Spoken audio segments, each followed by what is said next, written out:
profesional semua, ketemu lagi dengan saya Nina Nugroho dalam program Nina Nugroho Solutions yang diadakan setiap hari Rabu dan hari Sabtu jam 4 sore. Kita rutin nih ngadain dan alhamdulillah hari Rabu ini sudah memasuki episode yang ke-51. Wah, luar biasa sekali ya. Terima kasih atas support para NN profesional semua yang selalu mensupport nih dengan cara nonton IG live-nya Nina Nugroho Store setiap hari Rabu dan hari Sabtu, dan juga atas supportnya selalu nonton IGTV-nya Nina Nugroho Store juga untuk program NN profesional ini. Sore hari ini kita akan sama-sama ngobrol terkait fashion, tapi fashion yang bagaimana sih? Nah, temanya sore hari ini adalah tentang halal fashion yang akan menemani saya ngobrol sore hari ini adalah Ibu Jeti Rosila Hadi atau biasa dikenal dengan Ibu Tila nih, para NN profesional semua. Nanti NN profesional semua bisa bertanya seputar temanya adalah halal fashion, tentang fashion halal itu seperti apa dan segala sesuatu terkait dengan fashion halal. Silakan para NN profesional semua bertanya, karena 2 pertanyaan terbaik akan dipilih oleh tim kami untuk selanjutnya dapat hadiah dari Nina Nugroho Store. Nina Nugroho Store itu apa sih? Nina Nugroho Store adalah sebuah brand yang mendedikasikan dirinya untuk menyediakan busana kerja muslimah bagi para NN profesional semuanya. Seperti yang sore hari ini saya pakai. Ini baju dari Nina Nugroho Store. Tuh kan, ini shirt. Keren banget. Memang kebetulan saya desainernya. Memang kalau misalnya saya mendesain tidak ingin terlalu banyak detail, tapi di bagian-bagian yang apa ya, yang bisa menunjukkan kewibawaan, keprofesionalitasan, dan juga seorang wanita yang kuat gitu ya. Kira-kira seperti itu. Secara psikologisnya berwarna hitam dan marun dengan modifikasi double manset di sini. Kemudian kerahnya juga kerah kemeja. Wah, luar biasa. Silakan dicek produk yang lain di Nina Nugroho Store. Banyak sekali koleksi baju kerjanya untuk NN profesional semua. Baik, siapakah yang menemani saya sore hari ini? Tadi sudah disampaikan, Ibu Jeti Rosila Hadi atau Ibu Tila. Ibu Tila saat ini menjabat sebagai Wakil Ketua Indonesia Halal Lifestyle Center. Wow, kemudian juga penasihat dari Indonesia Fashion Chamber. Pastinya kalau yang dari dunia fashion sudah tahu ya. Kemudian Ibu Tila ini sosok yang menurut saya ya, dari awal saya ada di fashion tuh saya anggap sebagai ibu dari para desainer nih, terutama saya. Jadi kita selalu diberikan arahan oleh Bu Tila agar supaya tidak keluar jalur nih teman-teman NN profesional semua. Selain itu beliau juga merintis dan mengembangkan jejaring pelayanan informasi publik bagi perempuan. Kemudian juga mengembangkan jejaring kerjasama dan agenda belajar bagi pelaku industri fashion muslim, dan menautkannya dengan jejaring acara pameran dan bursa di Indonesia dan di arena internasional. Beliau juga pernah membawa nih para desainer ke Australia, Selandia Baru, Amerika Serikat, Eropa, Timur Tengah, Cina, Jepang, dan Asia Tenggara. Kemudian sebagai bagian dari ikhtiarnya beliau nih, beliau juga menjabat sebagai Wakil Ketua di Indonesia Halal Lifestyle Center untuk membesarkan daya saing Indonesia dalam pangsa konsumen dan industri halal internasional. Wah, luar biasa sekali sepak terjangnya beliau ini. Dan sebagai informasi, beliau juga sedang bersama-sama dengan Bank Indonesia dan Indonesia Fashion Chamber mempersiapkan acara besar-besaran nih terkait dengan Indonesia Sharia Economic Fashion Festival. Indonesia Sharia Economic Festival. Oke, nanti kita tanya-tanya ya dengan beliau ya, itu seperti apa. Baiklah, kita sama-sama undang beliaunya. Jangan lupa para NN profesional semua untuk menyiapkan tema. Wow. Baik. Assalamualaikum warahmatullahi wabarakatuh. Waalaikumsalam warahmatullahi wabarakatuh, Nina. Ibu. Assalamualaikum semuanya. Waalaikumsalam, Iya, alhamdulillah sehat. Ibu sehat? Alhamdulillah sehat. Makasih. Alhamdulillah, iya. Ibu makasih banget udah berkenan nemenin Nina nih di acara Nina Nugroho Solution sore hari ini, Bu. Ngobrol-ngobrol santai. Seneng banget nih, seneng banget. Aduh, Masya Allah. Kangen, Bu. Nina udah lama nggak ketemu kita ya, Bu. Ya Allah, biasanya Iya, ketemunya di sering banget. Zoom pastinya. Iya. Iya, yang mudah-mudahan Ibu selalu dilindungi Allah, selalu sehat ya, Bu. Amin. Amin ya Rabbal Amin. Alamin. Nina juga. Amin, iya. Bu, sore hari ini izin kita ngobrol-ngobrol tentang halal fashion nih, Bu. Kan sudah banyak berseliweran gitu ya informasi bagi para NN profesional semua. Sustainable fashion udah paham, fashion yang keren, fast fashion, kemudian slow fashion, tapi ini ada halal fashion nih, Bu. Nanti Nina mohon izin ngobrol sama-sama Bu tentang halal fashion. Tapi sebelumnya, sebelum ke Oke. halal fashion, Ibu bisa diceritakan ya sih Bu mengenai Indonesia Halal Lifestyle Center di mana Ibu menjadi vice chairman-nya, Bu?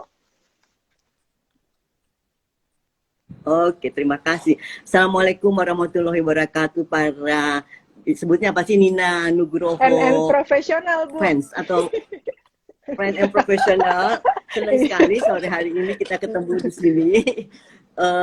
Lama saya juga sering dengerin tentang program-programnya Nina ini gitu ya, dan senang sekali pada sore hari ini berkesempatan.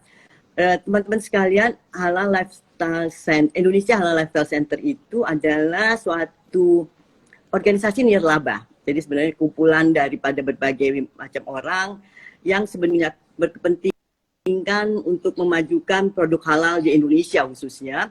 Tapi pada dasarnya juga memajukan dan bersama-sama dengan para pemaju industri halal dunia. Jadi kita ingin sama-sama di situ.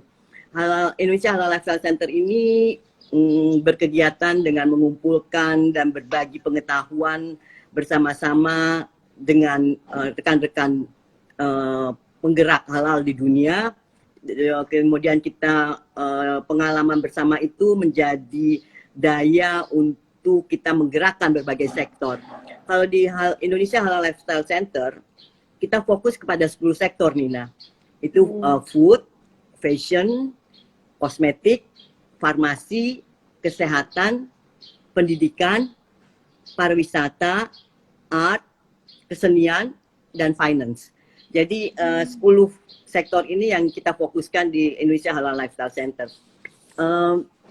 Kita ini sebetulnya ingin sekali menjadikan Indonesia sebagai motor penggerak ekonomi Islam di dunia dan memberikan kontribusi nyata untuk perekonomian nasional. Ujung-ujungnya tentunya meningkatkan kesejahteraan umat Indonesia ya.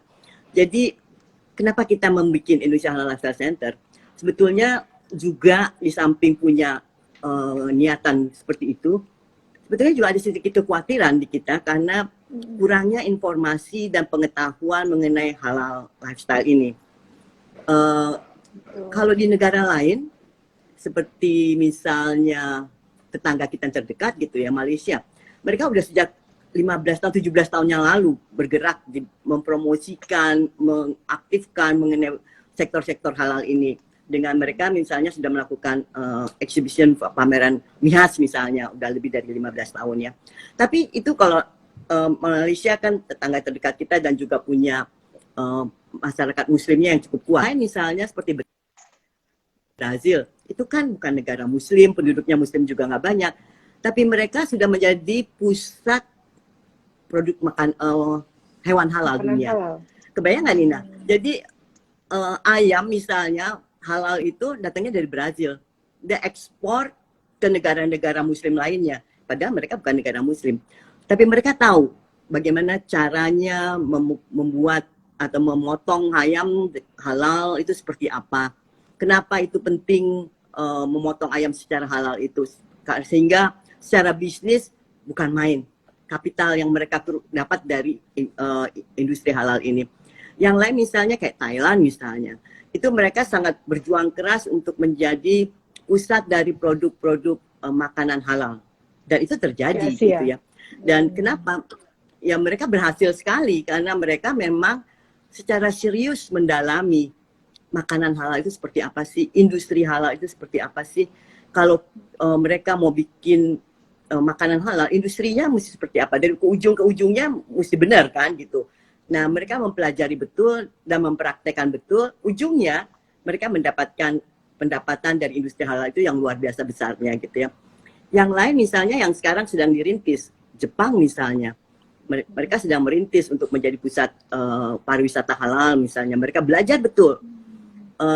Kita punya pengalaman tuh ya, Ibu di Majalah Nur itu sudah 10 tahun itu Jepang setiap tahun datang ke kantor Ibu. Mereka datang dari scholarnya, dari maksudnya dari perguruan tingginya, kemudian dari pemerintahannya, kemudian dari pebisnisnya gitu. Mereka pelajari gimana apa sih sebetulnya masyarakat Muslim itu sebetulnya seperti apa. Kalau mereka sholat, oh mereka sholat gitu. Mereka sholat tuh mereka butuh apa, gimana sih caranya dan sebagainya. Secara detail. Kalau kita barangkali di Indonesia karena kita tuh kayak take it for granted ya udah nggak terlalu dipikirin banget sih gitu ya, tapi udah terbiasa gitu ya Bu. Kayaknya udah biasa banget. Tapi biasa bangetnya juga nggak terukur dan nggak terstruktur dengan baik sehingga jadi ada apa nih namanya kewaswasan dari orang misalnya. Kita udah pikir semua restoran Padang pasti halal lah gitu ya. Tapi kalau orang chatting gitu cari Indonesia makanan halal, nggak keluar kan, karena nggak di branding kan, karena nggak ada di situ tulisannya bahwa ini restorannya ini halal dan sebagainya gitu. Jadi memang kalau mereka datang ke sini, ibu bilang, oh makan di sini pasti halal. Ibu tahunya dia, ya iya jelas lah kan. Oh, apakah dipotongnya di mana, seperti apa dan gimana gitu. Nah, oleh karenanya kita di Indonesia Halal Lifestyle Center ingin sekali berbagi pengalaman itu dan mengedukasi gitu ya. Jadi oh gitu kalau misalnya yang disebut makanan halal itu kalau misalnya dari apa namanya cara pemotongannya, terus kemudian juga kalau di Australia misalnya produk halalnya itu daging halalnya mereka kita malah belajar dari dia. Jadi mereka bilang, oh ibu katanya bukan hanya motongnya juga dengan cara yang baik dan benar seperti apa yang disyariatkan gitu, tapi juga binatangnya itu mesti sehat, binatangnya itu mesti seperti ini, dan itu mereka lakukan dengan baik dan benar gitu, sehingga memang kalau diteliti dagingnya itu jauh lebih baik karena misalnya darahnya mengalir waktu dipotong. Jadi impact-nya itu terasa ke produknya. Ya kalau kita melakukan hal-hal yang sesuai dengan ketentuan halal, itu impact-nya kerasa ke produknya dan produknya kok akan baik dan betul-betul bermanfaat. Nah, ini di belahan dunia sana itu mereka mengkaitkan dengan risetnya, mereka mengkaitkan dengan pengetahuan dan risetnya, kemudian diimplementasikan kepada bisnisnya. Nah, kita ingin di Indonesia juga seperti itu gitu Nina, sehingga kita juga bisa meng-create atau bisnisnya dengan baik sehingga itu bisa ujung-ujungnya meningkatkan kesejahteraan umat Indonesia. Gitu kira-kira Nin. Iya, betul Ibu, sangat menarik ya karena sebenarnya Indonesia pasarnya besar sekali dan mudah-mudahan dengan adanya IHLC ini bisa lebih mengedukasi para umat muslimin di Indonesia terutama untuk bisa tergerak nih lebih memperhatikan dari hulu ke hilirnya ya Bu ya, karena ya jangan cuma jadi customernya aja ya Bu, kita juga harus jadi pelakunya karena impact-nya ke kalau misalnya mau dapat keuntungan juga pasti insya Allah kalau udah halal pasti baik, yang ujungnya pasti baik ya Bu, insya Allah seperti itu. Dan selalu kan halal itu gandengannya dengan toib ya. Jadi halal dan baik gitu ya. Itu selalu gandengannya seperti itu. Jadi memang dan memang ternyata memang kalau itu dilakukan dengan benar, maka secara bisnisnya juga luar biasa dan itu dirasakan oleh negara-negara lain dan akhirnya kita harus berpacu dengan mereka kan, kita masyarakat muslim terbesar di dunia, artinya kita konsumen terbesar gitu kan. Betul. Dan itu yang mereka ingin raihkan, tapi kita sendiri juga untuk konsumen kita sendiri aja kalau kita bisa udah luar biasa sekali gitu ya Nin ya. Jadi memang betul. Seperti itu yang kita lakukan. Makanya di HLC itu kita melakukan banyak publikasi. Terus kita membuat publikasi mengenai hal seperti itu. Tapi juga yang paling menarik adalah HLC bekerja sama dengan Dinar Standar. Dinar Standard itu satu lembaga penelitian internasional yang seluruh dunia memakai hasil risetnya dia. Kita belum punya riset sendiri ya, itu sayangnya. Nah, mudah-mudahan ke depannya gitu ya, Indonesia mesti mengadakan riset sendiri yang sifatnya global juga gitu, bukan hanya untuk Indonesia sendiri juga penting, tapi untuk global juga ya. Di mana Dinar Standard itu hasil risetnya dipakai seluruh dunia. Kalau kita ikut seminar, ikut workshop, ikut pertemuan internasional, pasti datanya dari Dinar Standard. Nah, alhamdulillahnya sejak 2 tahun yang lalu ya LC bekerja sama dengan Dinar Standard. Kalau tahun lalu kita masih bekerja sama dalam hal kemudian hasil risetnya mereka yang khusus untuk Indonesia kita publikasikan dan sebagainya. Insya Allah tahun ini kita sudah menjadi partner. Jadi kita artinya kita juga bersama-sama dengan Dinar Standard merencanakan, mendiskusikan arahnya risetnya seperti apa, bagaimana. Jadi ya sudah luar biasa karena ya harusnya kita yang Indonesia yang punya itu gitu ya, karena memang sesuatunya memang harus ada risetnya kan, kalau enggak kan kita bisa nggak jelas arah dan tujuan gitu kan. Iya, dan semuanya based and research dan data dan angka gitu kalau kita punya. Nah, karena selama ini barangkali kita nggak punya pijakan mengenai data dan angka, sehingga kita ya nice to try aja gitu kan. Tapi kalau kita udah punya jelas, oh ternyata kalau fashion busana muslim itu kalau dikelola dengan baik dan benar, prospeknya begini loh, tahun depan seperti ini loh, negara mana yang sangat membutuhkan, di mana dia dibutuhkan dan sebagainya. Sehingga juga untuk para produsen busana muslim, khususnya misalnya juga bisa lebih terarah gitu kan. Betul, iya Bu. Karena data dan angka ini sangat penting Bu, terutama untuk kita para pelaku bisnis fashion untuk menentukan arah ke depannya seperti apa gitu Bu. Iya, betul. Tanpa data, tanpa angka, tanpa riset, kayak saya aja ya sederhananya bikin baju aja pakai riset ya Bu, apalagi mau menuju ke industri global, ke dunia gitu kan pasti. Nah ini harus soal 2021. Dan ini alhamdulillah ini di riset yang di tahun 2020 ini kan sesuatu yang luar biasa ya, pandemik ya. Terus kan juga semuanya kan berubah dengan cepat ya.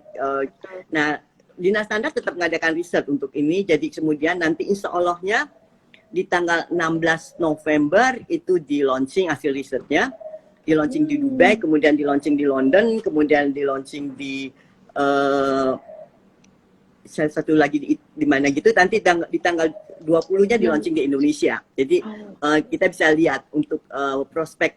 Jadi kan kita punya dua nih, ada pandemik, kalau terus situasi seperti ini gitu, gimana pasar gitu ya, gimana yang timbulkannya apa, akibatnya seperti apa gitu kan. Terus kemudian untuk prospek ke 2021-2022-nya seperti apa dan bagaimana. Itu kan luar biasa sekali gitu loh. Jadi buat kita juga ada arahannya, dan insya Allah nanti di tanggal 20 November itu IHLC akan juga karena risetnya mereka kan di dalam bahasa Inggris, kemudian untuk yang Indonesia dan summary-nya kita terjemahkan ke bahasa Indonesia. Jadi itu nanti akan di launching juga oleh IHLC di tanggal sekitar 20 November.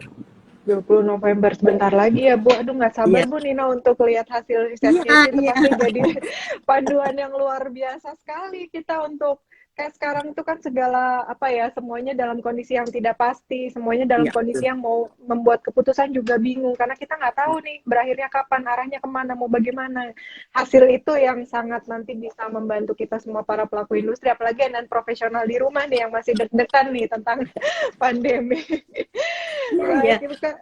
Dan itu apa namanya, risetnya kan global seluruh dunia, dan kita kan sekarang juga mainnya global kan dengan pandemik ini, sesuatu yang juga ada berkahnya buat kita karena terus secara cepat kita bernetwork dengan seluruh dunia gitu ya. Jadi kalau kita misalnya ada webinar, kita ada seminar, ada apa, orang dari berbagai negara pun bisa mengikutinya gitu. Nah ini kan sesuatu sekali juga gitu. Jadi ya kita lihat nanti ininya hasil risetnya nih. Hasil risetnya ya Bu. Aduh iya, ini borderless banget nih sekarang nih masa pandemik ini Bu. Bisa ngapa-ngapain dah. Bisa ngapa-ngapain aja. Berkahnya di situ ya Bu, bisa belajar ke banyak dari banyak negara. Kemudian kalau tadi tentang IHLC, kalau untuk halal fashionnya sendiri gimana nih Bu? Gini kan, kalau ya yang maksud halal itu kan ya apa-apa yang memang diizinkan secara, ya itu kan hal-hal itu kan kalau kita Muslim itu terminologinya di Quran kan, ya apa-apa yang Quran sampaikan gitu ya. Ya kalau untuk fashion Muslim ya sebagaimana yang Quran sampaikan itu dia harus menutup aurat seperti itu ya. Jadi dan kemudian ya itu sudah sesuai dengan apa yang kalau kita bicara halal, kemudian kita bicara untuk Muslim ya kita pegangannya Quran dan hadis. Kita nggak lepas dari situ. Jadi yang disebut halal fashion itu sesuai dengan Quran dan hadis. Yang menjadi tantangan dan yang harus kita jawab adalah pemahaman orang tentang Quran dan hadis itu nggak semua sama. Dan kita yakini dan kita juga bersangka baiknya bahwa semua umat Islam khususnya dan umat di dunia ini semua itu mengalami proses belajar. Semua orang insya Allahnya sedang proses belajar. Setiap orang punya tahapan belajar yang berbeda-beda. Setiap orang punya tahapan pengetahuan yang juga berbeda-beda. Dan biasanya apa yang mereka lakukan, apa yang mereka reaksikan itu berdasarkan pengetahuan dan pengalaman yang mereka miliki. Jadi ya kalau terus di Qur'annya jelas bahwa fashion Muslim atau yang busana Muslim yang sesuai itu adalah menutup aurat dan yang terbuka kepala dan tapak tangan. Tapi kita juga meyakini bahwa semua orang itu punya tahapan-tahapan gitu ya. Jadi ada yang baru mereka ya tetapnya pakai kerudung aja, nggak apa-apa juga kan, karena pengetahuan mereka baru sampai situ gitu ya. Jadi kita jangan menghakimi orang lah, oh itu nggak muslimah banget sih gitu ya. Kan tahapan orang tuh setiap orang tuh punya tahapan-tahapan pengetahuan dan keyakinan yang diimplementasikan terhadap sikap dan perilakunya juga terhadap apa yang dia pakai. Jadi kita meyakini bahwa setiap orang punya state pengetahuan dan pembelajaran yang berbeda-beda. Oleh karenanya, terutama di Indonesia gitu ya. Jadi kita bisa lihat kan 10 orang muslimah, 10 cara gaya berhijabnya misalnya. That's okay gitu karena masing-masing orang punya pengalaman dan pengetahuan yang berbeda-beda gitu kan. Sampai insya Allahnya husnul khotimah sampai ujungnya lah di akhir hayatnya nanti gitu ya.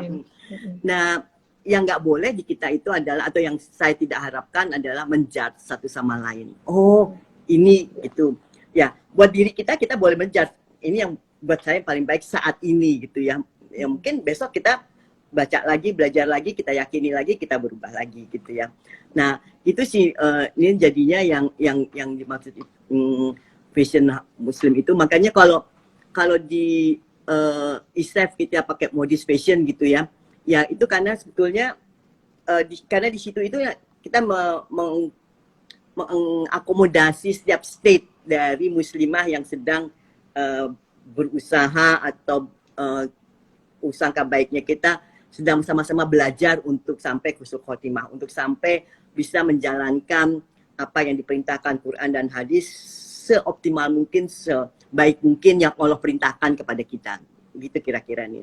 Betul, iya. Rahmatan lil alamin ya Bu ya. Iya ya Bu ya.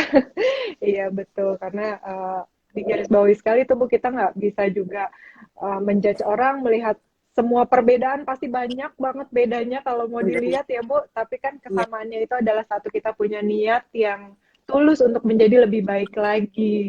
Baik, betul nih. Tapi kalau industrinya sendiri gimana tuh Bu? Apa juga selain stylenya, tampilan luarnya, industrinya sendiri tuh jadi tahapan penilaian halal atau tidaknya nggak? Atau masih belum begitu ya Bu? Ya kita berharap sih semuanya, karena sekarang jadi halal lifestyle ini memang sudah menjadi lifestyle dunia ya. Artinya dunia kan sekarang semua ke arah situ. Ya alhamdulillahnya juga, karena begini nih, ya kita sebagai muslim meyakini betul kan apa yang Quran sampaikan itu yang terbaik gitu ya. Nah itu kan mereka merasakan misalnya secara ekonomi, oh ternyata yang finance secara Islam itu lebih baik misalnya. Orang sekarang mencoba untuk seperti itu gitu kan. Kemudian juga secara industri gitu mereka juga pikir, oh ya di kita itu kan ada berkeadilan, terus coba gimana kita terhadap labor, gimana kita terhadap sesama, bagaimana kita memperlakukan satu sama lain gitu kan.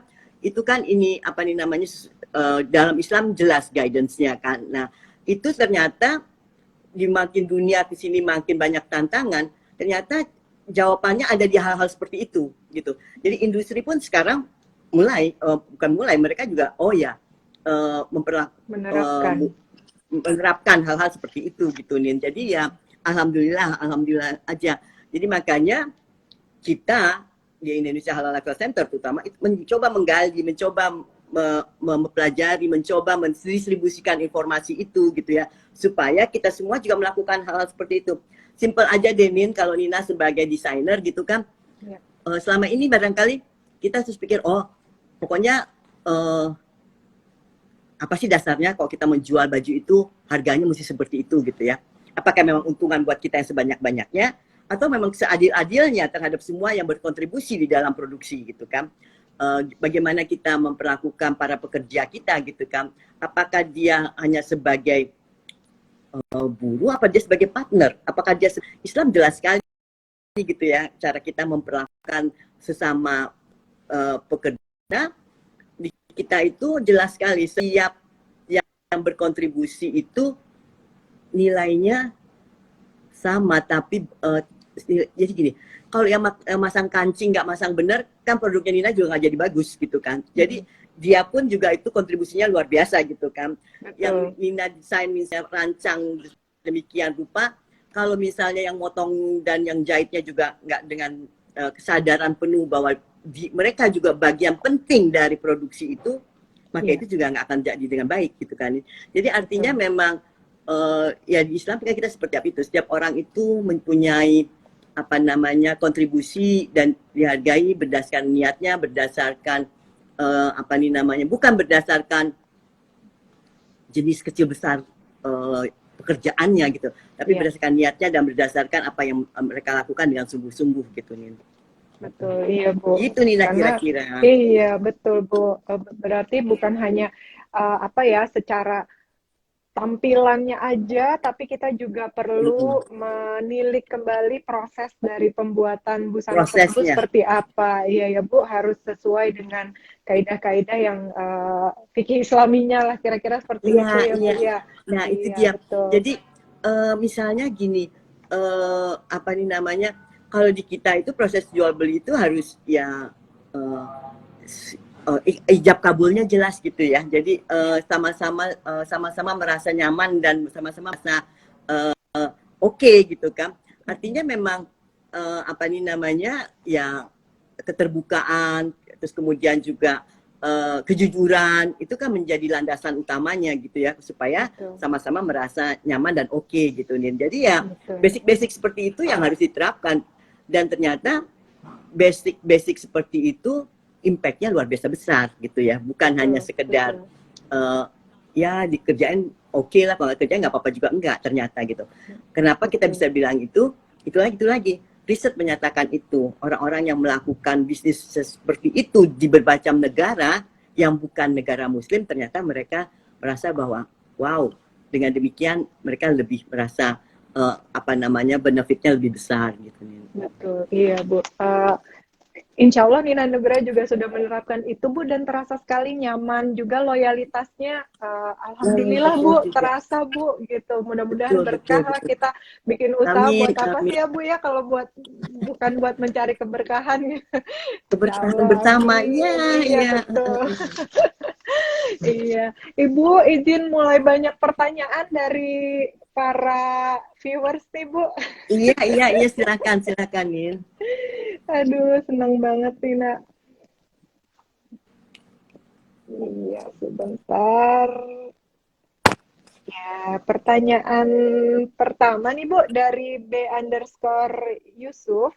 Izin bertanya, strategi apa yang harus dilakukan bagi UMKM atau perusahaan-perusahaan terkait untuk mengoptimalisasi potensi halal fashion di Indonesia, katanya Bu.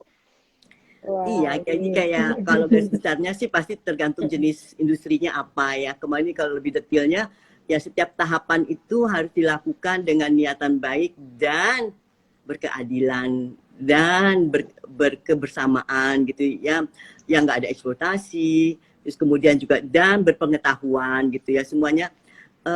Dalam Islam kan di Quran tuh dibilang juga loh Nin, jangan kamu lakukan apa-apa yang kamu tidak punya ilmunya. Jadi kita tuh benar-benar harus belajar benar.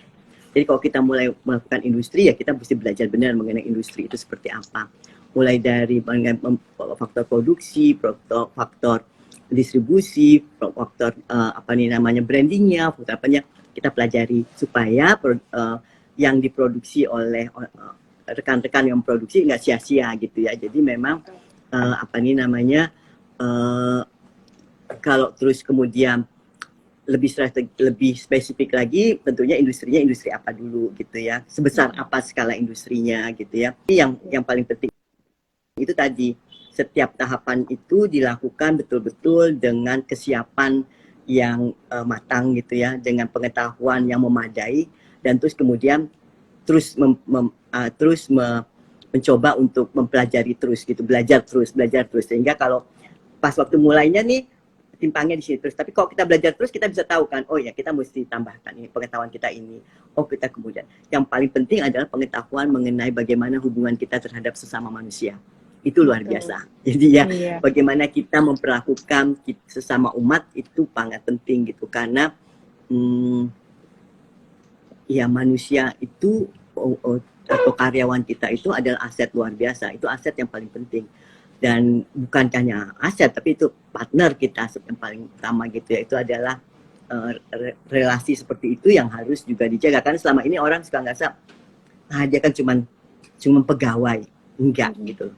Dia adalah bagian penting dari rekan-rekan ini adalah bagian penting dari proses produksi kita, dari proses industri kita gitu. Itu mesti disadari betul. Itu mesti merubah mindset kita betul gitu ya. Nah, kalau misalnya di hal lain itu, di hal fashion ya, kita mesti memang betul-betul mau terus belajar. Nah, kalau sekarang bukan hanya kita sendiri, kita itu nggak bisa kalau kita tidak berkolaborasi. Kita itu nggak bisa kalau kita nggak berinteraksi dengan yang lain.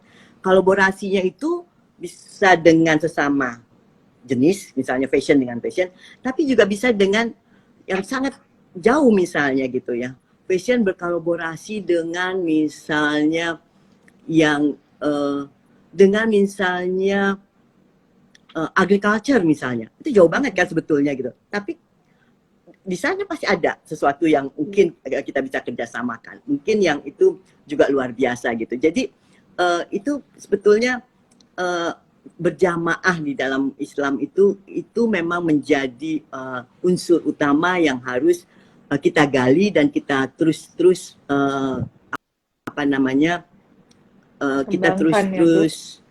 perkuat potensinya. Betul, iya, betul Bu. Dengan bersama-sama berkolaborasi kita juga punya impact manfaat yang lebih besar. Selain itu juga kita kalau misalnya bicara keuntungan, insya Allah juga punya keuntungan yang lebih besar juga, ya Bu. Iya. Oke, baik Bu. Kemudian pertanyaan selanjutnya Bu dari Rahmi Maulana. Tanya dong Mbak Nina dan Ibu Jeti, apakah halal fashion itu mencakup juga segi desain gambar yang dipakai yang tersebut juga ya Bu, katanya. Mungkin ke style tadi itu ya Bu ya. Iya, jadi memang masing-masing punya ini sendiri ya. Misalnya kalau orang yang udah punya pemahaman, ada yang punya pemahaman dia bilang misalnya gambar hidup itu nggak bisa ditaruh misalnya ya. Tapi ada orang yang dia belum punya pengetahuan tentang itu gitu ya. Tapi dia masih pakai seperti itu ya. Ya itu kan tadi Ibu tadi bilang tergantung pengetahuan dan pemahaman serta keyakinan si desainer itu sendiri gitu ya. Ya kalau dia punya keyakinan, menurut keyakinan saya sih nggak apa-apa, itu ya tanggung jawab dia kan, masing-masing orang. Dan ini yang kita juga harus sadari, tanggung jawab kita itu berat di mata Allah loh, daripada di mata konsumen. Jadi kalau kita sebagai desainer kita harus yakin betul gitu, di mata Allahnya gimana ya. Nah itu kan sesuai dengan apa yang kita yakini, sesuai dengan pengetahuan yang kita tahu, dan kemudian apa yang kita pelajari gitu ya. Jadi kalau yang barusan nanya namanya siapa nih? Rahmi Maulana. Rahma, kalau untuk Rahma sendiri sejauh mana gitu yang Rahma pelajari dan Rahma ketahui dan Rahma yakini? Go ahead, lakukan itu sesuai dengan apa yang Rahma yakini, pengetahuan yang Rahma sekarang ketahui. Tapi jangan pernah berhenti belajar. terus Betul. lagi, oh kenapa orang ini yang seperti itu ya, oh apa saya kurang pengetahuan ya, apakah saya mesti belajar lagi ya gitu.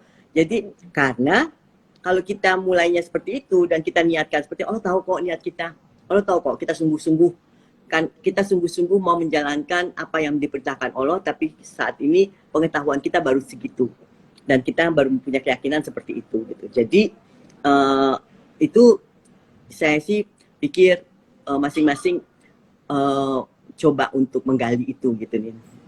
Betul, iya. Dengan belajar nanti korelasinya juga ke memperbaiki ya, Bu. Iya, Gitu. kalau udah belajar kita akhirnya memperbaiki Jadi korelasinya. tahu, betul. Iya. Terima kasih Mbak Rahmi tadi, Bu. Rahmi Maulana Oh, Mbak Maulana, iya. pertanyaannya. Iya. Kemudian pertanyaan selanjutnya dari Aloe Vera Nature Republik Korea. Wah, panjang nih. Oh, Bu Jeti, apa pandangan Ibu sekarang semua kasih label halal, contoh kutek. Kalaupun memang halal, bahan bakunya kan bukan berarti boleh dipakai untuk sholat. Pandangan Ibu seperti apa katanya? iya. Kutek. Sekarang karena begini, Kutex itu kan jadi gini, si produsennya bilang ini Kutex halal. Oke. Ya kalau dia bilang halal, pastinya dia yang bertanggung jawab kan ya, terhadap Allahnya dan terhadap produknya dia. Kemudian kalau dia bilang halal, kemudian dia bilang oh ini juga bisa misalnya tembus untuk apa namanya, untuk air wudhu. Nah, jadi oleh karenanya berdasar si produsennya dengan keyakinannya bahwa bisa dipakai untuk sholat karena dia apa namanya, bisa tembus air untuk wudhu gitu ya. Itu dari segi si produsen. Jadi si produsen mempromosikan Kutex halal dan bisa dipakai untuk sholat. Kita sebagai konsumen juga harus cerdas. Kita tuh sebagai konsumen harus yakin dan cerdas. Kita yakin nggak kalau misalnya bahan produk itu yang dipakai untuk Kutex itu tembus air, gitu ya, dan halal. Dan kalau dia tembus air itu artinya wudhu kita apa namanya, terjaga gitu ya. Nah, sah untuk sholatnya. Jadi di kedua belah pihak dimintakan untuk punya keyakinan dan kecerdasan untuk itu. Si konsumen, si produsen bertanggung jawab untuk itu gitu ya. Kan dunia akhirat dia bertanggung jawab karena dia mengklaim itu bahwa itu halal dan itu sah untuk dipakai sholat. Kita sebagai konsumen juga harus yakinkah kita itu. Kalau kita untuk yakin ya kita cari pengetahuan. Sekarang gampang Google. Oh ini ya. Dan kalau kita demikian kita juga tambah pinter. Oh gitu ya, kalau kita kan bukan semuanya ahli kimia gitu ya. Kita kan ya nggak belajar. Mungkin kalau teman-teman yang dari ITB, teknik kimia atau kimia murni atau dari itu mereka mengerti lah. Oh kita nggak tahu kan kita Google aja sekarang. Oh ya, yang itu ininya zatnya yang dia pakai apa aja sih gitu. Keluar zat gitu kan. Oh, terus kemudian oh dia nggak tembus untuk kita dulu, oh dia boleh untuk wudhu. Kita Google lagi kepada ahli-ahli agama gitu kan. Oh kalau untuk wudhu itu syaratnya apa aja sih gitu, apa seperti itu lah. Ya kalau kita yakin dan kita cukup cerdas ya kita pakai lah. Terus kita dengan nyaman, oh ternyata oke. Kalau kita nggak yakin, jangan gitu loh. Walaupun si produsennya bilang seperti itu, kita pribadi nggak yakin, ya kita nggak usah gitu kan. Jadi ya kecerdasan dan keyakinan itu bukan hanya pada produsen, tapi konsumen juga diharapkan untuk cerdas dan punya keyakinan terhadap apa-apa yang dia konsum. Jadi gitu ya. Itu juga misalnya kalau kembali ke fashion misalnya, ini baju syar'i, ini baju begini, terus kita bilang kayak gitu ya, apa iya ya? Ya kita si pembeli ya kita mesti yakin ya, kita yakin nggak sih gitu? Oke, buat kita sih oke gitu misalnya gitu. Ya kita harus punya keyakinan dan kecerdasan. Kalau kita punya keyakinan dan kemudian kita menginginkan kecerdasan kita, bonusnya nanti gaya. Jadi kita mesti yakin, cerdas, baru kita bisa bergaya. Karena kalau kita pede, kita bisa bergaya. Kalau kita nggak pede kan kita nggak bisa, kayaknya iya gitu kan. Kita sih pakai Kutex tapi kayaknya katanya orangnya produsennya oke gitu, terus katanya juga untuk wudhu, tapi terus kita kayaknya nggak yakin gitu ya, nggak yakin bener sih, so gitu kan. Sekarang kita jadi nggak bisa tampil gaya karena kita nggak punya keyakinan dan nggak punya kecerdasan untuk itu gitu.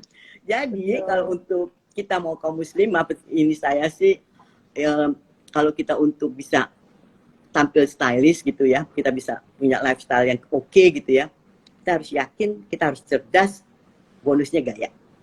Gitu. Iya, baik Nanti Bu. kita baru Karena bisa berdaya. iya betul. Ya produsen produsen punya tanggung jawab terhadap produknya, kita konsumen juga punya tanggung jawab terhadap diri kita sendiri Apa gitu kan Bu. iya Jadi betul. harus harus cerdas. Nah, jadi Mm, konsumen, produsen juga. mm, mm. Baik.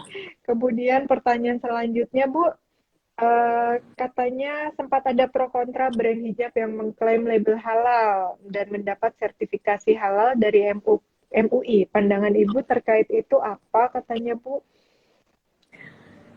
Eh, ya sebetulnya kalau si brand itu dia mengklaim bahwa eh, produknya itu halal, kan di MUI itu juga ada kriterianya kan. Jadi kalau MUI mengeluarkan itu halal, pastinya sesuai dengan kriteria MUI, gitu ya.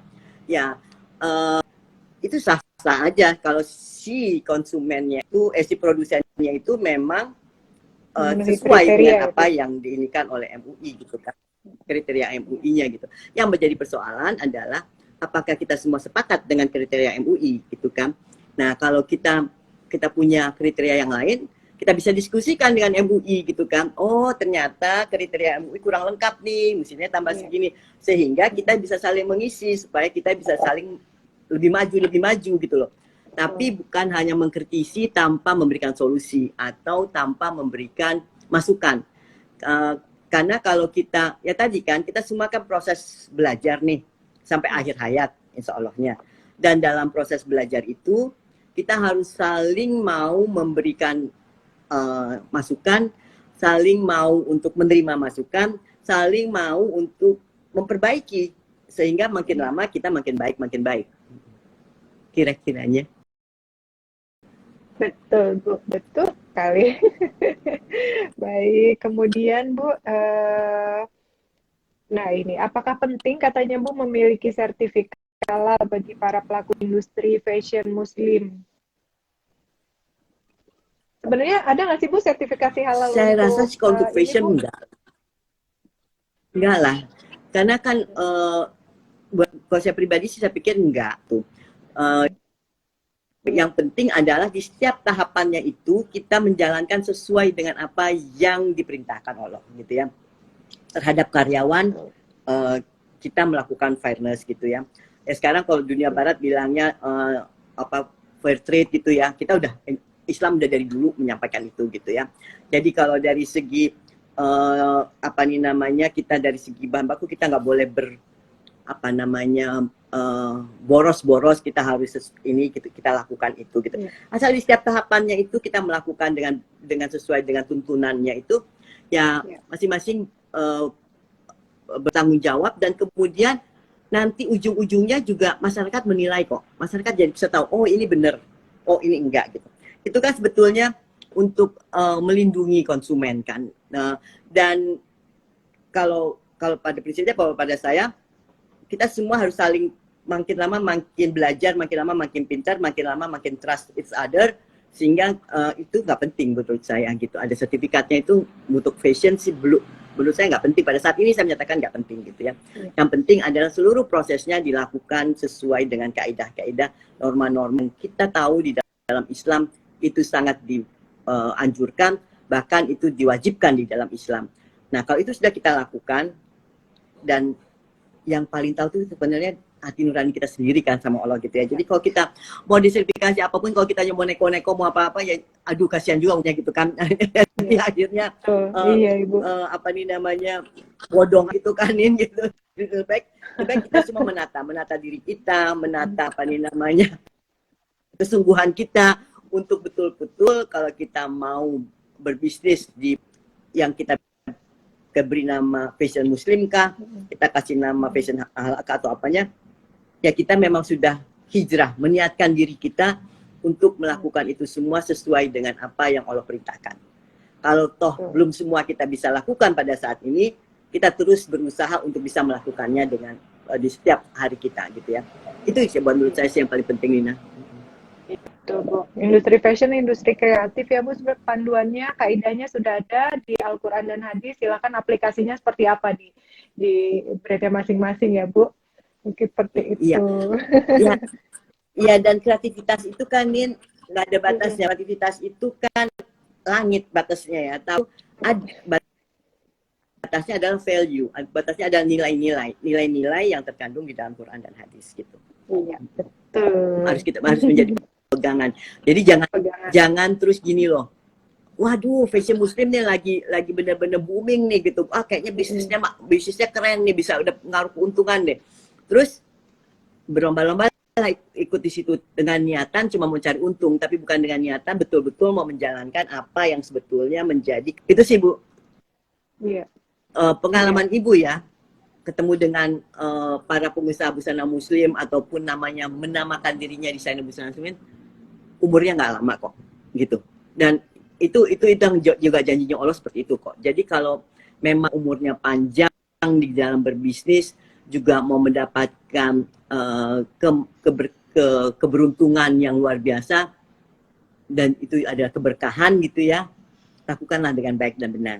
Dan teruslah berproses supaya kita mendapat keberkahan itu, supaya juga bisnis kita insya Allah berjalan dengan baik.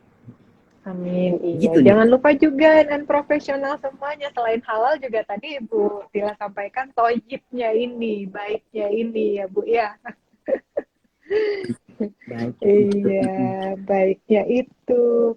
Kemudian Bu, pertanyaan selanjutnya dari Dwi Andayani 82, Bu Jeti, bagaimana pendapat Ibu dengan banyaknya UMKM yang ingin mendapatkan label halal, tapi mereka merasa terlalu mahal biayanya untuk itu, sementara mereka ingin sekali memperolehnya. Solusinya untuk itu bagaimana ya Bu?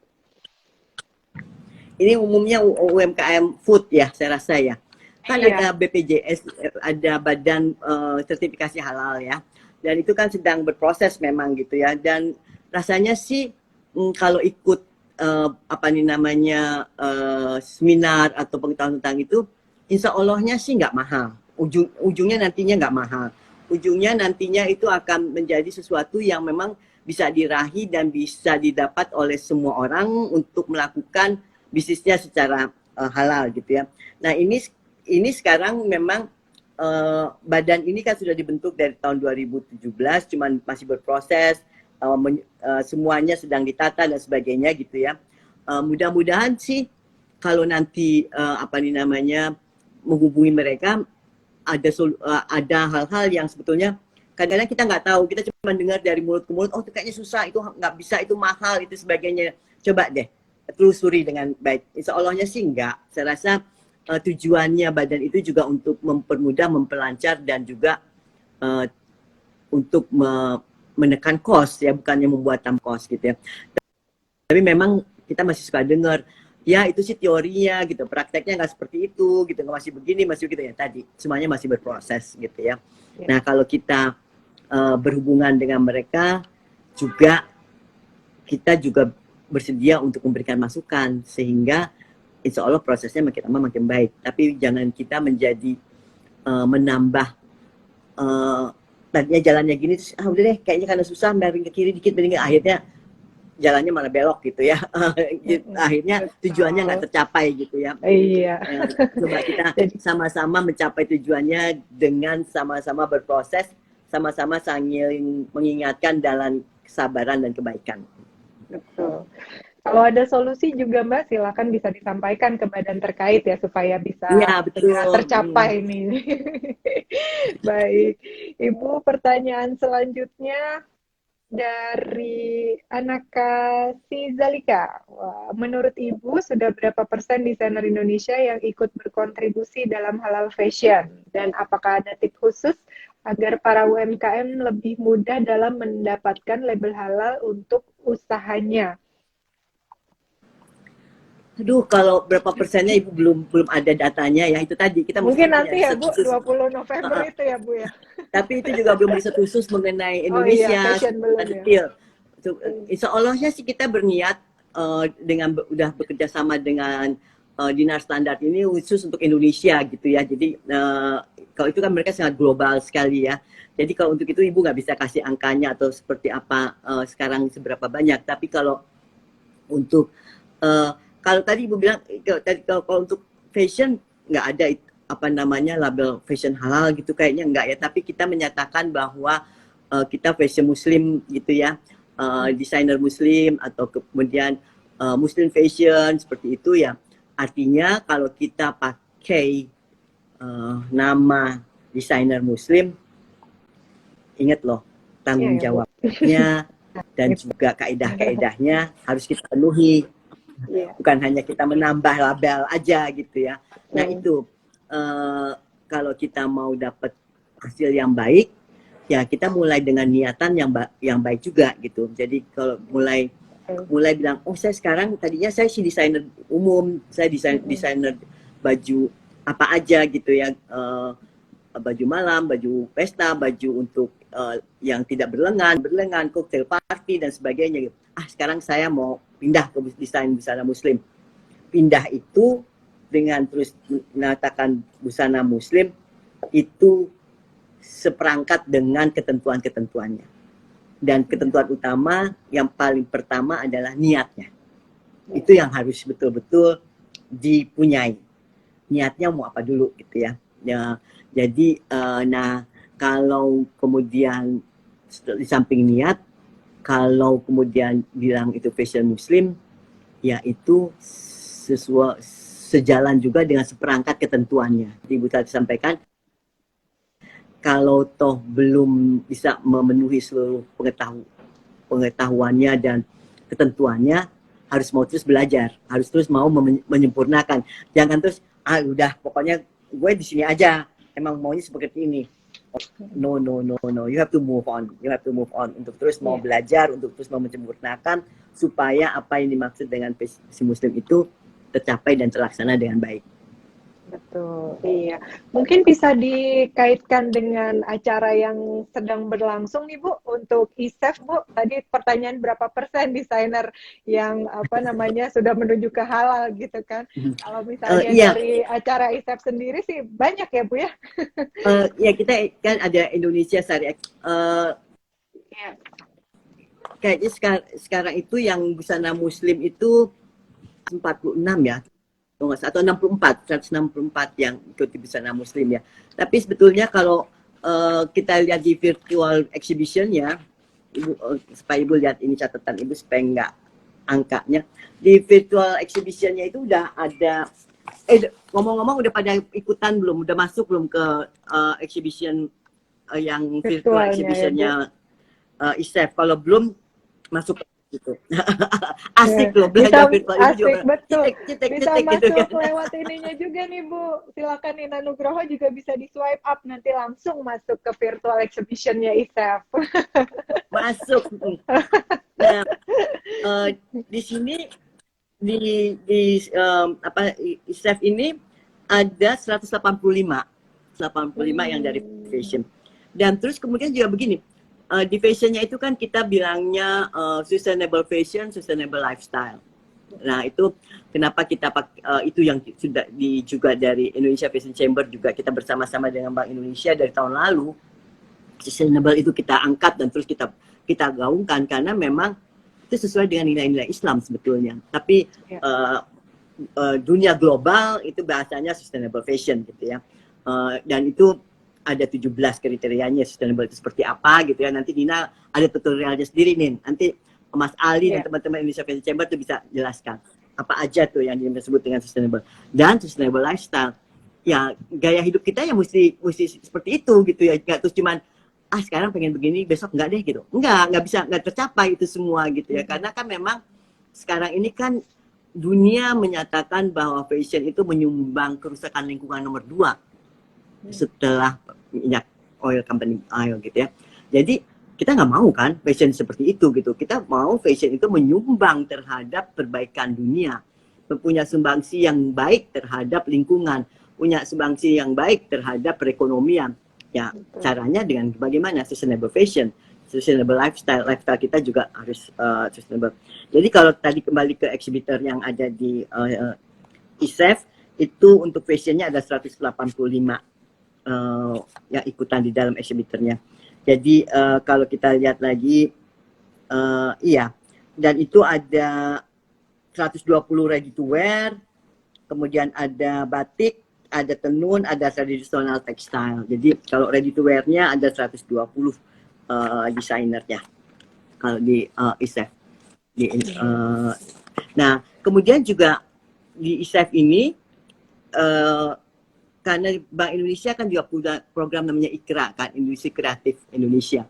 Nah, itu para UMKM sebetulnya yang menjadi mitra dari IKRA ini. Dan UMKM ini dari seluruh Indonesia yang sementara ini Bank Indonesia cabang dari di setiap provinsinya itu, kemudian di daerahnya mencoba mencari atau bekerja sama dengan UMKM yang sebetulnya yang perlu kita tekan, saya juga perlukan sampaikan, UMKM itu bukan UMKM oh dia udah siap kok, bukan, tapi UMKM yang memang ingin maju. Kita memfasilitasi bagaimana mereka ingin supaya bisa maju. Jadi UMKM yang memang mereka punya dream, punya mimpi ke depan tuh, saya ingin seperti ini, tapi saya nggak bisa. Oh, kenapa nggak bisa? Itu yang kita temani, itu yang kita bersama-sama kita bantu. Jadi kalau insya Allah di tanggal 23 ada virtual fashion kerjasama dengan Mercedes-Benz di Moskow ya misalnya. Itu juga ada teman-teman dari IKRA yang UMKM yang kita pilih untuk ikut di situ. Ada 2 yang desainer yang sudah betul-betul jadi, tapi yang lainnya ada UMKM. Kenapa terus nanti yang bilang kok kayak gitu sih, yang dipilih itu kan nggak terkenal. Ya memang bukan yang terkenal yang kita pilih gitu. Yang kita pilih adalah mereka sebetulnya harus punya experience untuk show di luarnya. Mereka punya experience untuk misalnya bekerja berkolaborasi dengan orang lain gitu ya. Mereka punya experience untuk punya keyakinan bahwa saya tuh produk saya bisa keren loh gitu. Cuman aja saya perlu bantuan di sini, perlu bantuan di sini dan di situ gitu. Nah ini yang sebetulnya menjadi yang bekerja sama, yang IKRA ingin lakukan terhadap para UMKM. Jadi UMKM yang bekerja sama dengan IKRA itu adalah UMKM seperti itu. UMKM yang punya keinginan untuk maju, punya dream ke depan, kemudian punya keterbatasan yang itu kita coba keterbatasannya untuk kita terobos bersama-sama, kita coba atasi bersama-sama. Jadi gitu, yang dan di exhibitor ini juga iya. Jadi dari 185 sustainable fashion ini juga sebagian besar dari UMKM yang mereka memang kan menarik sekali, punya pengalaman di exhibition yang sekarang virtual ya. Kalau tahun lalu misalnya JCC gitu ya, dengan kemudian diberikan booth-nya yang keren gitu ya, kemudian juga pengunjungnya juga dari berbagai lapisan, mereka bisa berinteraksi, mereka bisa bersaling. Di sini kita berharap bisa saling belajar, kemudian bisa punya motivasi yang lebih besar untuk lebih maju gitu ya. Nah seperti ini. Dan kemudian kalau yang di IKRA ini UMKM ini selama 8 bulan itu terus-menerus kita temani, kita dampingi, kemudian ujungnya kita berharap mereka bisa ekspor. Ujungnya kita berharap bukan aja ekspor, mereka juga punya pasar di luar negeri, tapi juga misalnya di dalam negeri. Seorang yang memproduksi busana ready to wear Muslim misalnya dari Aceh, mereka juga bisa jualan di Palembang, bisa jualan di Surabaya, bisa jual Kalimantan gitu loh. Jadi bukan pasarnya cuman Aceh yang di Aceh aja gitu, enggak gitu. Nah untuk dia bisa memasarkan produknya di seluruh Indonesia, mereka juga harus punya knowledge yang lain kan, customer-nya seperti apa gitu kan, kemudian pengetahuan itu yang kita dampingi biasanya di IKRA. Kebetulan Ibu tim ahli di Dewan IKRA, jadi kalau Ibu cerita sedikit IKRA nggak apa-apa ya Nin ya? Nggak apa-apa Bu. IKRA itu salah satu program dari Bank Indonesia. Iya, luar biasa sekali. Ibu nggak terasa ngobrol sudah 1 jam ya Bu ya? Ya ampun Nin. Tapi mungkin Nina kamu bisa bikin seri Nin. Jadi serinya itu dalam artian supaya semuanya dapatnya lebih utuh gitu ya, misalnya tentang IKRA tadi gitu ya, supaya terus teman-teman yang UMKM bisa lebih tahu persisnya seperti apa gitu ya. Terus mengenai misalnya juga misalnya mengenai pasar internasional misalnya, Nina punya, jadi itu kan masing-masing beda. Kalau kita tuh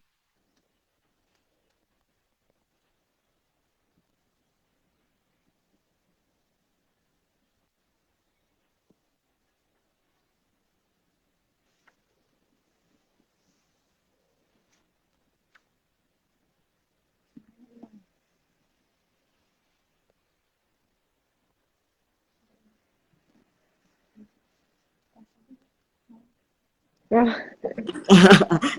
jadi itu yang juga kita mulai pelajari juga gitu Nina. Mungkin Nina Ya. bisa ada tuh seri Timur Tengahnya, Eropanya, apanya. Nanti kita bisa bicara lebih detail, lebih terfokus gitu nih. Kok ini kan sekarang lagi kita bicara semuanya serba sedikit dan cuman membuka-buka pintu-pintu sedikit-sedikit gitu ya.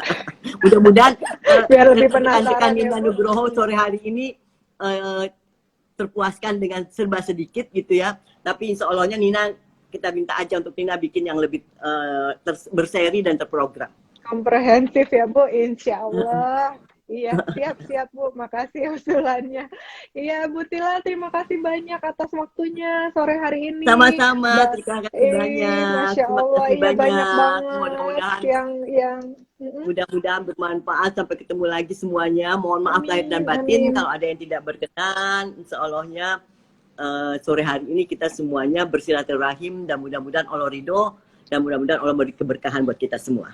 Amin ya Rabbil Amin, Alamin. amin ya Rabbal Alamin. Makasih Bu, Assalamualaikum. Makasih Nina, makasih Iya, semua. sehat Assalamualaikum. semua. Sampai jumpa. Waalaikumsalam.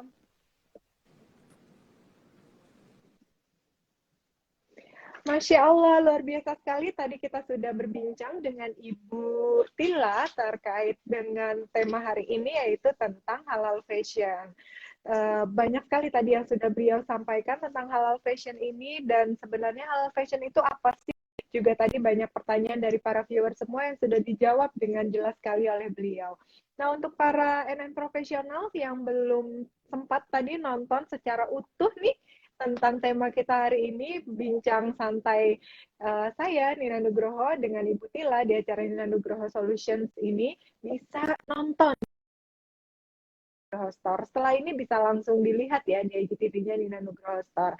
Baik, terima kasih kepada para NN profesional yang selalu support acara Nina Nugroho Solutions ini sehingga bisa selalu berjalan nih setiap hari Rabu dan hari Sabtu jam 4 sore. Insya Allah kita akan selalu konsisten. Seperti fashion kan harus sustain ya, harus sustainability-nya ada. Kita juga berbagi solusi, edukasi, sosialisasi juga insya Allah akan berkelanjutan nih NN profesional semua. Baik, sekarang waktunya kita untuk mengumumkan siapakah dua pertanyaan terbaik yang telah dipilih oleh tim Nina Nugroho untuk mendapatkan hadiah dari Nina Nugroho Store. Sudah ada nih namanya di tangan saya. Baik, yang pertama adalah Rahmi Maulana. Wah, selamat ya Mbak Rahmi Maulana. Pertanyaannya tentang apakah halal fashion itu mencakup juga dari segi desain gambar di pakaian tersebut, Bu? Gitu. Kemudian pemenang kedua adalah Anaka Zalika. Wah, selamat ya Anaka Zalika. Pertanyaannya tadi tentang menurut Ibu sudah berapa persen desainer Indonesia yang ikut kontribusi dalam halal fashion? Dan ada tip khususkah agar para UMKM lebih mudah dalam mendapatkan label halal untuk usahanya? Luar biasa sekali. Terakhir sebelum saya pamit undur diri nih, jangan lupa lihat ya virtual exhibition-nya Nina Nugroho Store di informasinya dilihat di Nina Nugroho Store. Kemudian juga untuk para non profesional semua yang mau nonton nih virtual fashion show-nya Nina Nugroho di acara Indonesia Syariah Economic Festival atau ISEF bersama dengan Bank Indonesia, kami akan mengadakan virtual fashion show-nya di tanggal 28 Oktober ini jam setengah 7 malam sampai dengan setengah 8 malam. Silahkan bisa mend-DM Nina Nugroho Store atau bisa juga langsung lihat via YouTube-nya atau live streaming-nya at ISEF Indonesia. Baik, terima kasih para profesional semuanya telah menemani saya sore hari ini dalam acara Nina Nugroho Solution lewat live Instagramnya Nina Nugroho Store. Jumpa lagi dengan saya hari Sabtu jam 4 sore di jam yang sama. Semoga para NN profesional semua mendapatkan edukasi, sosialisasi, dan juga ilmu yang bermanfaat lewat program ini. Terima kasih sekali lagi saya ucapkan. Saya Nina Nugroho, pamit undur diri. Wassalamualaikum warahmatullahi wabarakatuh.